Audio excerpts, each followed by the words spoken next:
आदाब दोस्तों, मैं हूं आपका दोस्त साहिल शफीक। आप देख रहे हैं हमारा शो जनता की आवाज़ साहिल के साथ। आज हम अपने शो में जो मुद्दा लेकर आया हूं वो मुद्दा है कि क्या वाकई में भारत आत्मनिर्भरता की तरफ बढ़ रहा है? क्या वाकई में हम चीन से मुक्ति पा सकते हैं? अगर पा सकते हैं तो कैसे पा सकते हैं? दरअसल पिछले काफ़ी दिनों से, खास तौर से लॉकडाउन 2 की शुरुआत हुई थी तो प्रधानमंत्री नरेंद्र मोदी जी की तरफ से कैंपेन की शुरुआत हुई थी। 20 लाख करोड़ की पैकेज की बात कही गई थी और 29 मिनट के इस भाषण में लगातार एक ही शब्द पर जोर दिया गया था। वो शब्द है आत्मनिर्भर भारत, यानी कि सेल्फ डिपेंडेंट इंडिया। खुद के ऊपर भरोसा करना, अपने ऊपर भरोसा करना, खुद की चीज़ें बनाना, अपनी चीज़ें खरीदना, अपना काम करना, अपने लोगों से को टेंडर देना। लेकिन टेंडर की जब बात आई तो टेंडर आप अपने लोगों को नहीं दिया जाता है। दरअसल हम बात कर रहे हैं Delhi Meerut semi high speed rail corridor का।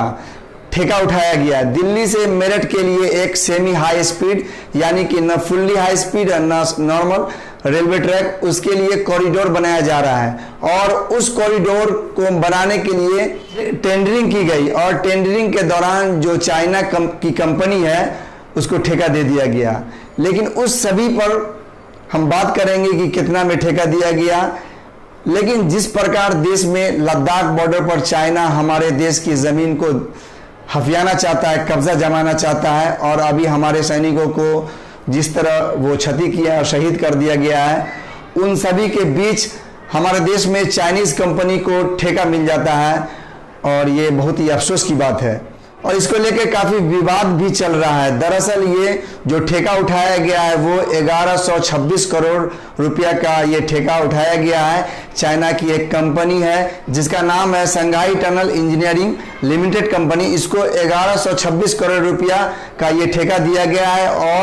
और भी सारे टेंडर लगाने वाले लोग थे जिसने थोड़ा टेंडर ज़्यादा लगाया था, जिसके वजह से उसको नहीं मिल सका और इसको मिल गया। लेकिन सवाल बनता है कि जब देश के अंदर बड़े बड़े कंपनियां मौजूद हैं तो बाहरी कंपनियों का आना जरूरी है क्या इससे आप आत्मनिर्भर बन सकते हैं क्या?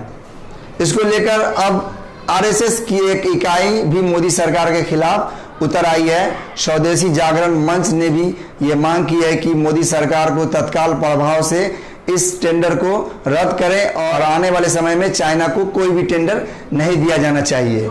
लेकिन ऐसा पहली बार नहीं हुआ है। इससे पहले भी 2017 में आरएसएस के जो मुस्लिम राष्ट्रीय मंच है उससे भी यह मांग की गई थी।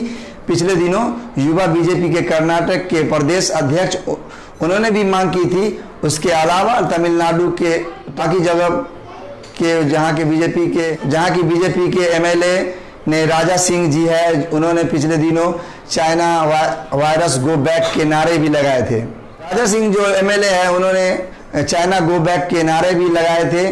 तो क्या इन सारी चीज़ों का सरकार पे असर पड़ती है? हमारे देश के जो जवान शहीद हो रहे हैं उनकी थोड़ी भी कद्र की जा रही है? हमारे लोग कर रहे हैं? क्या सरकार को यह नहीं करना चाहिए कि जितने भी चाइनीज़ कंपनी है उन सभी को रद्द कर देना चाहिए? अगर सरकार चाइना कंपनी बंद नहीं करती है तो क्या हम आत्मनिर्भर भारत की तरफ जाने की सोच भी सकते हैं? यह अपने आप में एक सवाल है। तो दोस्तों, इस सारे मामला को आप किस प्रकार लेते हैं? आप हमें कमेंट बॉक्स में अपना सुझाव दें और हमारे वीडियो के लिंक को शेयर करें और हमें आप सोशल मीडिया पे भी फॉलो कर सकते हैं। और दोस्तों, हमारे इस वीडियो को ज़्यादा से ज़्यादा शेयर करें। आज के लिए इतना ही। मिलता हूँ अगले एपिसोड में, अगले वीडियो में एक नए तथ्य के साथ। आज के लिए इतना ही। धन्यवाद। जय हिंद, जय भारत।